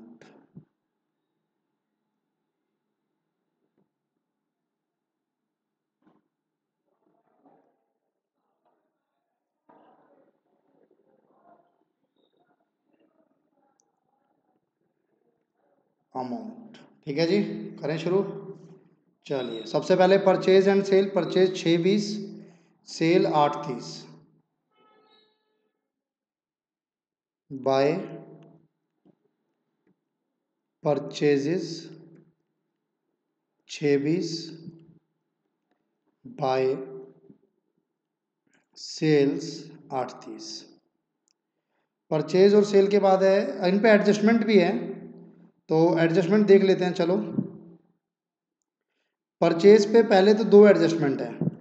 एक तो ये करो, जो गुड्स विड्रॉन किए 5000 के वो आपकी परचेजेस में से कम हो जाएंगे। Drawings of goods 5000। और कहाँ जाएगा ये 5000? आपकी जो बैलेंस शीट में कैपिटल आएगी उस कैपिटल में से गुड्स जो विड्रॉन हुए, जो गुड्स विड्रॉन हुए वो एज अ ड्राइंग माइनस हो जाएगी 5000। क्लियर हो गया? ये तो मेरी पहली एडजस्टमेंट कंप्लीट हो गई। जब तक मैं उसे कंप्लीट नहीं करूंगा मैं उस पर टिक नहीं करूंगा। ध्यान रखना, एक एडजस्टमेंट उठाओ उसके दोनों इफेक्ट करो तब आगे बढ़ो। आधा अधूरा काम करोगे तो या तो रह जाएगा, छूट जाएगा या गलत हो जाएगा, फिर अपनी कोई जिम्मेदारी नहीं है। फिर कहता है परचेज में फर्नीचर इंक्लूड है 10,000 का, तो यहाँ से कहाँ गया परचेज, ऊपर कहाँ चले गया तू, नीचे आ। यहाँ से फर्नीचर के नाम का भी माइनस करो 10,000, फर्नीचर के नाम का भी माइनस करो 10,000 और बैलेंस शीट में आ जाओ।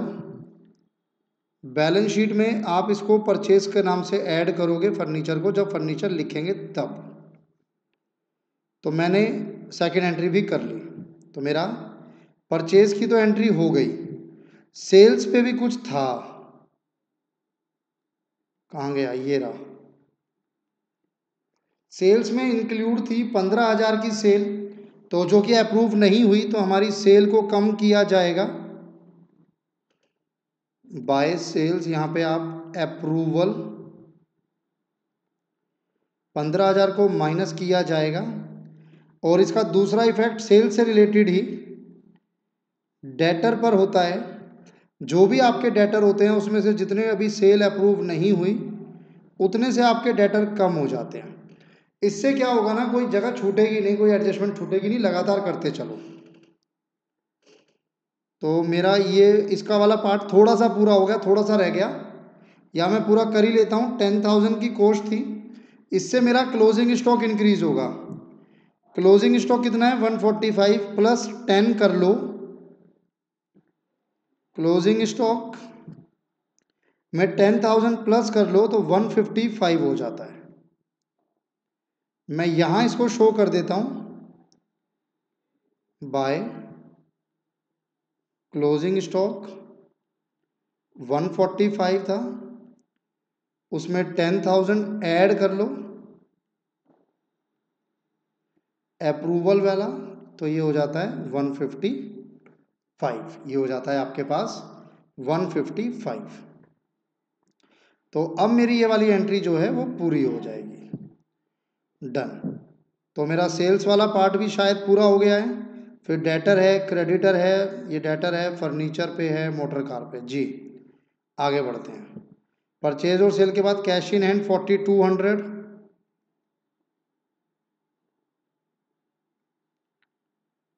Cash 4200, bank 24,000, bank 24,000, cash in hand 42, bank 24, opening stock 1 lakh, to opening stock 1 lakh. यहाँ पे हमने गलती से बाय लिखा हुआ है, मैं इसको ठीक कर लेता हूँ। 2 purchases. Capital 577,200, 577,200। Drawings 8,000,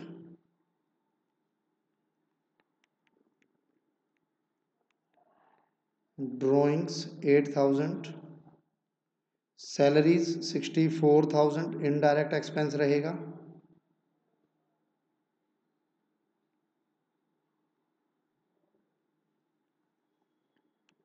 to salaries 64,000 आपका इनडायरेक्ट एक्सपेंस रहेगा। Postage and telephone 23,000, to postage 23,000। Salesman commission 70,000 है, इस पे एडजस्टमेंट थी एक। सेल्समैन कमीशन 70,000, सेल्समैन कमीशन 70,000 है। एडजस्टमेंट देखो भाई, एडजस्टमेंट कहता है salesman are entitle to a commission of 10% on total sale. तो मेरे पास जो टोटल सेल थी ना वो 8,30,000 थी। ठीक है, टोटल सेल है सर। टोटल सेल का मतलब फिर आप अप्रूवल वाली सेल भी मान के चलोगे, वो तो आप अपनी अकाउंटिंग के लिए कर रहे हो, पर वहाँ पे आप लोग अपनी अप्रूवल वाली सेल भी मानकर चलोगे। तो 8,30,000 का 10%, 83,000 की कमीशन बननी चाहिए थी, लेकिन उसमें से अभी सिर्फ 70 की कमीशन बनी, तो बाकी 30,000 की आउटस्टैंडिंग कमीशन हो जाएगी, 13,000 की। और ये हमारा एक तरह से बैलेंस निकला है। 83,000 पता है ना कैसे आया, आपकी टोटल सेल ये मानी जाएगी टोटल सेल। यहाँ जो आएगी वो तो नेट सेल है ना, मान लो यहाँ पर अगर मैं 8,15,000 लिख भी देता हूँ तो वो मेरी नेट सेल है, अभी लिख नहीं रहा हूँ मैं, पता नहीं रिटर्न भी हो शायद, वो नहीं, टोटल सेल कितनी है 8,30,000। उस 8,30,000 का 10% 83,000 कमीशन देनी थी, बट अभी तक आपने कितनी दी है 70, तो 13 और देनी बाकी है। Outstanding commission 13,000। यहाँ तक हो गया है मेरे पास। सेल्समैन कमीशन हो गया। Insurance 18,000 without any adjustment to insurance 18,000। Advertising 34,000 without any advertisement adjustment 34। फिर आता है फर्नीचर, और फर्नीचर पे 2 एडजस्टमेंट नज़र आ रही है, तो एक तो मैं कर भी चुका था पहले। फर्नीचर है मेरे पास 44 फर्नीचर है ना, इसकी एडजस्टमेंट ज़रा चेक करो।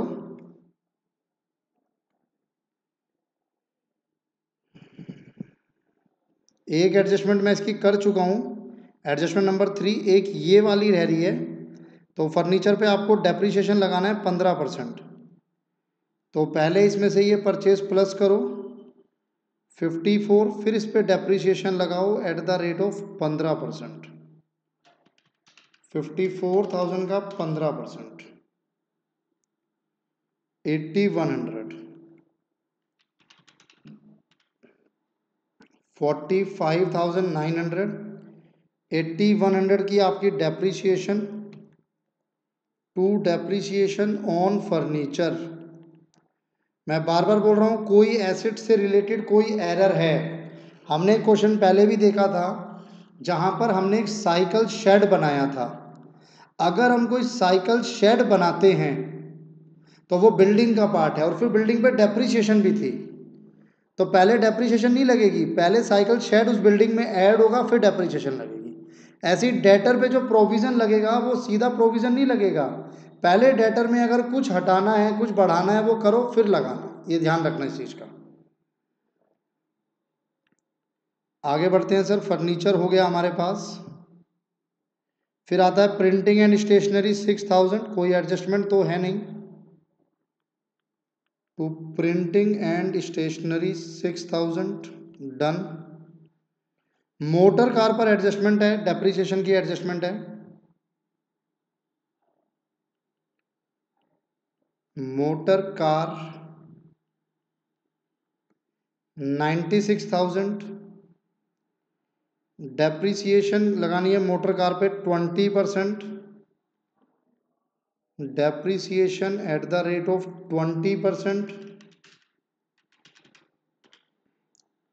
19,200 माइनस 96,000, तो ये हो गया 76,800, और ये डेप्रीसिएशन आप यहाँ लगा दो। To depreciation on motor car 19,200। इसके बाद हम लोग आगे बढ़ते हैं, और अब मैं आपके साथ बात करता हूँ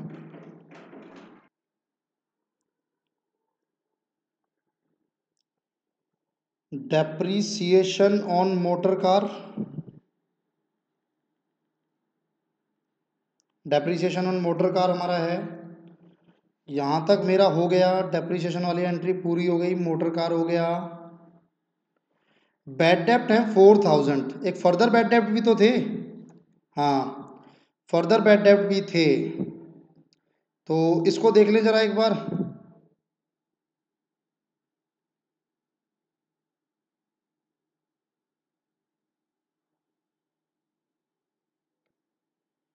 यहाँ पे आ जाओ टू बैड डेप्ट, ध्यान से देखना अब इसको। पहले से बैड डेप्ट कितने हैं 4,000, मैं इसमें ऐड करूंगा फर्दर बैड डेप्ट, और कितने बैड डेप्ट हुए 5,000, ये नहीं ये रहा, है तो अमाउंट सेम ही। 5000। तो टोटल बैड डेप्ट आप लिखोगे 9000। एक पॉइंट तो ये, इसका इफेक्ट डेटर पे भी होगा, इसका इफेक्ट डेटर पे भी होगा। डेटर थे हमारे पास नीचे, उसमें से आप माइनस करोगे फर्दर बैड डेप्ट 5000, ये माइनस होंगे। तो इस तरीके से मेरी ये वाली एडजस्टमेंट पूरी हो जाएगी। उसके बाद कैश डिस्काउंट डेबिट होगा to cash discount 8000, general expenses 60000 to general expenses 60000, carriage inward 20000, ये डायरेक्ट एक्सपेंस हो गया ना, कैरिएज इनवर्ड आपका डायरेक्ट एक्सपेंस हो गया। 20,000 था, कितना था, 20 था। कैरिएज आउटवर्ड इनडायरेक्ट एक्सपेंस हो गया 44 to carriage outward 44। Wages direct expense है 40 टू वेजेस डायरेक्ट एक्सपेंस है आपके पास 40। Debtor 2 lakh, creditor 80,000, debtor 2 lakh, creditor 80,000। Done. हाँ जी, मोटा मोटा हो गया, ये हो गया। अब जरा नीचे आ जाओ, इसमें मैं एक बार डेटर को पहले कंप्लीट कर लूँ। आपको डेटर पे प्रोविज़न भी बनाना है 5%, तो इनको माइनस करो, ये आएगा 180। 2 लाख का डेटर, उसमें से जो अप्रूवल पे गए थे वो डेटर हमने माइनस करे और फर्दर बैड डेट माइनस किए। अब इस 180 पे प्रोविज़न बनाओ 5%। 9000 माइनस करो, 171 है। पहले से कोई प्रोविज़न है नहीं, कहीं कुछ ऐसा नज़र नहीं आया मुझे। हाँ, तो ये पूरा का पूरा आपका न्यू प्रोविज़न है 9000 जो आपको बनाना है और आपके लिए नुकसान है। टू प्रोविज़न फॉर डाउटफुल डेब्ट 9000। तो डेटर वाला मेरा पूरा हो गया। एक फिफ्थ एडजस्टमेंट रह गई है सिर्फ क्रेडिटर वाली, उसको पहले समझो एक बार दोबारा। Creditor include a balance of 4000, यानी इस 80,000 में 4000 का बैलेंस इंक्लूड है कुछ, to the credit of mister Vijay. Mister Vijay कोई थे, उनको देना था। In respect of which it has been decided and settled with the party to pay only ₹1000। अब क्या तय किया गया है, ये तय किया गया है कि भाई सिर्फ 1000 पे किया करेंगे, यानी 3000 से आपका क्रेडिटर का बैलेंस कम हो रहा है। कितना बड़ा फायदा है सर। आपको किसी विजय के 4000 देने थे, लेकिन अब उसने कहा कि 1000 में सेटल करेंगे टू पे ओनली ₹1000। ये मेंशन नहीं है date you have paid it, सिर्फ ये है कि डिसाइड और सेटल हुआ है कि हाँ जी 1000 पे करेंगे। तो 3000 का क्रेडिटर का बैलेंस हो गया, जो कि आपका क्रेडिटर का डिस्काउंट हो गया। मैं नाम दूंगा डिस्काउंट रिसीव्ड 3000, तो ये बचेगा 77। और ये 3000 आपकी इनकम भी बनेगी, डबल इफेक्ट याद रखना, भूल ना जाना, 3000। अब मुझे उम्मीद है मेरी सारी एडजस्टमेंट हो चुकी हैं। फिर भी अगर कुछ होगा तो पता लग जाएगा, अगर बैलेंस शीट मैच नहीं हुई तो इसका मतलब कुछ ना कुछ छूट गया है। क्वेश्चन थोड़े से लंबे हैं, ज़्यादा कह सकते हो आप। वैसे मैं ये नहीं कह रहा कि फाउंडेशन में इजी ही क्वेश्चन आएंगे, क्वेश्चन का लेवल तो फाउंडेशन में भी ठीक होगा, वो 11th वाला तो होगा नहीं, तो एडजस्टमेंट्स तो अच्छी खासी आएंगी आपके पास। बट फिर भी चलो मैं कहता हूँ थोड़ा सा जरूर ऊपर है हम अभी फाउंडेशन से, नंबर ऑफ एंट्रीज या क्वेश्चन थोड़े से लेंदी हैं, बट इन्हीं की प्रैक्टिस करोगे तभी आप उनको सॉल्व कर पाओगे। और बार बार ध्यान बोल रहा हूँ मैं, बार बार ध्यान रखना, अकाउंट्स का मतलब 50 मार्क्स नहीं है। अकाउंट्स में 90 प्लस करोगे तो फाउंडेशन पार होगा, क्योंकि मैथ्स में इतना आसान नहीं है स्कोर करना, लॉ में इतना आसान नहीं है स्कोर करना, इंग्लिश में इतना आसान नहीं है स्कोर करना। अकाउंट्स और इको दो ऐसे सब्जेक्ट है जिसमें आप स्कोरिंग कर सकते हो।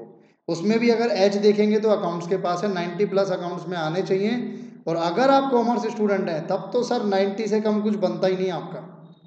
साइंस वाले अगर होते हैं, जो अगर मेरा कोई वीडियो साइंस वाला बच्चा देख रहा है तो आपको पता है कि यार अकाउंट्स बिल्कुल नया सब्जेक्ट है, आपका बेस नहीं है। तो साइंस वाले बच्चों के पास एज होता है मैथ्स का, क्योंकि उन्होंने अपने फिजिक्स अपनी मैथ्स में मैथ्स पढ़ा होता है, उनका मैथमेटिक्स स्ट्रांग हो चुका होता है। लेकिन कॉमर्स वालों, हमारा और आपका मैथ्स तो कितना स्ट्रांग है ये तुम्हें भी पता है और मुझे भी पता है, ठीक है। तो इसलिए जरा अकाउंट्स को गौर से पढ़ना, अच्छे से पढ़ना। आ जाओ जी, अब सबसे पहले जीपी निकालते हैं।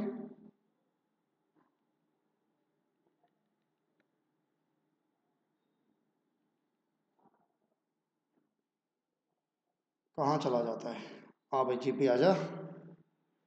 8 30 -15, तो ये 8 15 की सेल, 8 15 प्लस 1 55, 9 70। इस 9 70 में से माइनस करो, क्या माइनस करो, पहले तो इसी को देखो। तो ये 6 15, ठीक है। माइनस करो 1 लाख, माइनस करो 6 15, माइनस करो 60,000।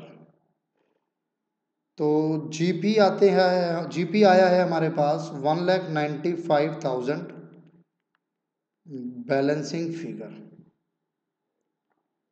Bye GP 1,95,000।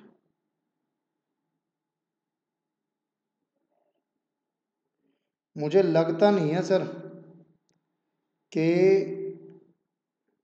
आपका जो नेट प्रॉफिट है वो प्रॉफिट आएगा। यहाँ पे 9 70 हमारा ठीक आया है ना, लग तो ठीक ही रहा है। इधर ओपनिंग स्टॉक एक था 6 और 1 7।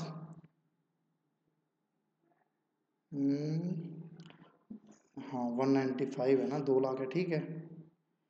लेकिन मुझे लगता नहीं है सर, मैं डेबिट साइड का टोटल कर रहा हूँ, क्योंकि आप देखो 60 20 80, 80 और 80 एक 60, फिर 30 हो गया, एक 90, तो ये आपकी डेबिट साइड बड़ी है।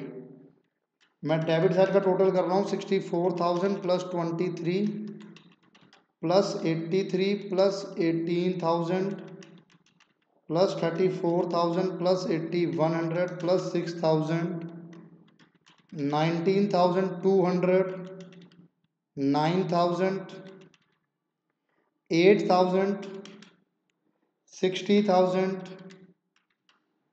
44,000, 9,000। इधर का टोटल कुछ ज़्यादा ही आ रहा है, 3,85,300 आ रहा है। माइनस करो 1,95,000, माइनस करो 3, तो 1,87,300 का कैलकुलेशन के अकॉर्डिंग लॉस आ रहा है बाय नेट लॉस। और ये नेट लॉस आपका जाकर माइनस हो जाएगा कैपिटल में से, net loss 5,77,200 minus 5,000 minus 8,000 minus 1,87,300, 3,76,900 plus 13,000 plus 77,000, 4,66,900 minus करते हैं,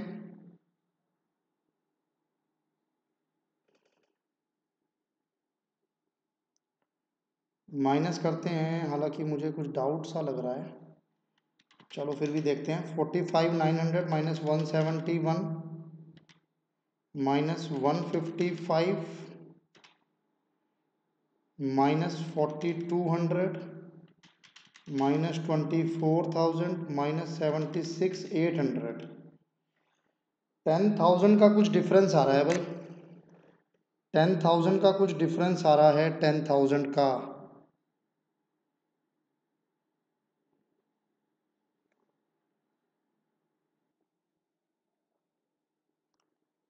हाँ जी, ये यहाँ है सर गलती।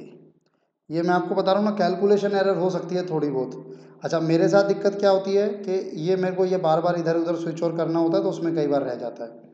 ये 620 में से 15,000 माइनस होगा तो 15 नहीं बचेगा, 6,05,000 बचेगा यहाँ पे। तो 10,000 से आपका खर्चा कम करोगे तो ये 195 की जगह 2,05,000 आ जाएगा। ये 2,05,000 जब आप यहाँ पर ट्रांसफ़र करोगे तो 10,000 से आपका नेट लॉस कम हो जाएगा, 177 आ जाएगा। और जब नेट लॉस 177 आएगा तो आपकी कैपिटल जो है वो 10,000 से बढ़ेगी, तो ये 386 हो जाएगी। तो यहाँ 4,66,000 की जगह 4,76,000 हो जाएगा, और यहाँ पर भी 4,76,000 हो जाएगा, 900। एक बार फिर भी मैं दोबारा चेक कर लेता हूँ। 24,000, 4,200, 155, 171, 45, 900, 476, 900। तो एक बार नोट कर लेंगे आप लोग। ये हमारा क्वेश्चन था, अच्छा क्वेश्चन था, फुल फ्लैज एक क्वेश्चन था। पोज करो ट्रेडिंग अकाउंट, फिर ये P&L अकाउंट, पूरा नहीं आएगा एक बारी में, आगे बढ़ रहा हूँ। बैलेंस शीट तक करो, pause and note, then pause and note. ठीक है जी, मैंने आप लोगों के साथ डिस्कस किया क्वेश्चन नंबर 15 पे। आज मैं अपने लेक्चर को छोड़ता हूँ।